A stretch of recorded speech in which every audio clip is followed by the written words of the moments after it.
Mr. Chairman. I oppose this measure because people who commit crimes are already removable. This, without the need for prosecution, would simply say you can go to any field in the 18th Congressional District and round everybody up and do expedited removal, because a majority of the farm workers in the United States, including my district, are undocumented. And a majority of those undocumented workers have been here more than 10 years. So we've already got a crisis in the ag world. There have been news accounts in Central California about farms that are unable to have their crops harvested. The crops are rotting in the fields because people are afraid to come out and pick the crops because of the enforcement activity that's already going on. This bill would make that crisis even more acute.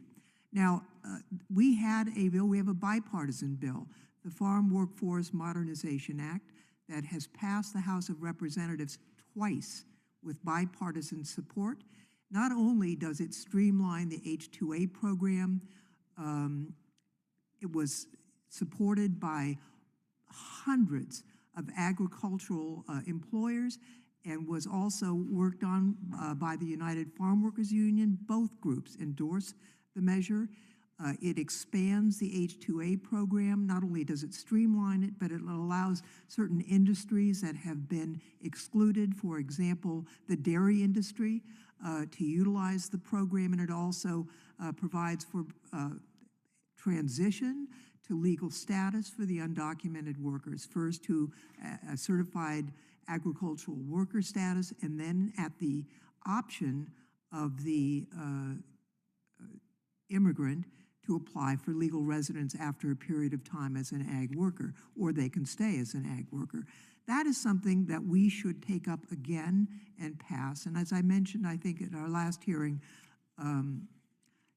our late colleague Doug LaMalva was one of the individuals who worked very hard on the bill and brought a farmer's perspective so that we could have a measure that would really work.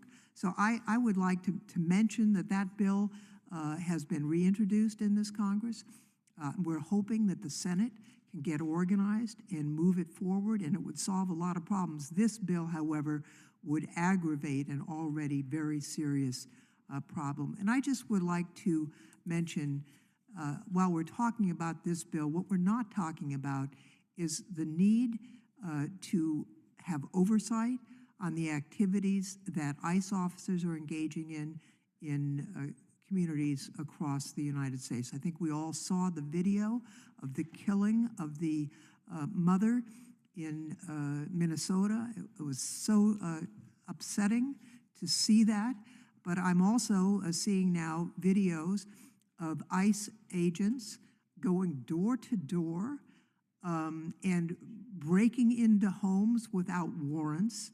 I mean, a measure of how serious you are about the Constitution is to imagine if these were your constituents that this was happening to. If the federal government were going after gun owners door to door and breaking down their doors, would you be concerned about the Fourth Amendment? I think you would be.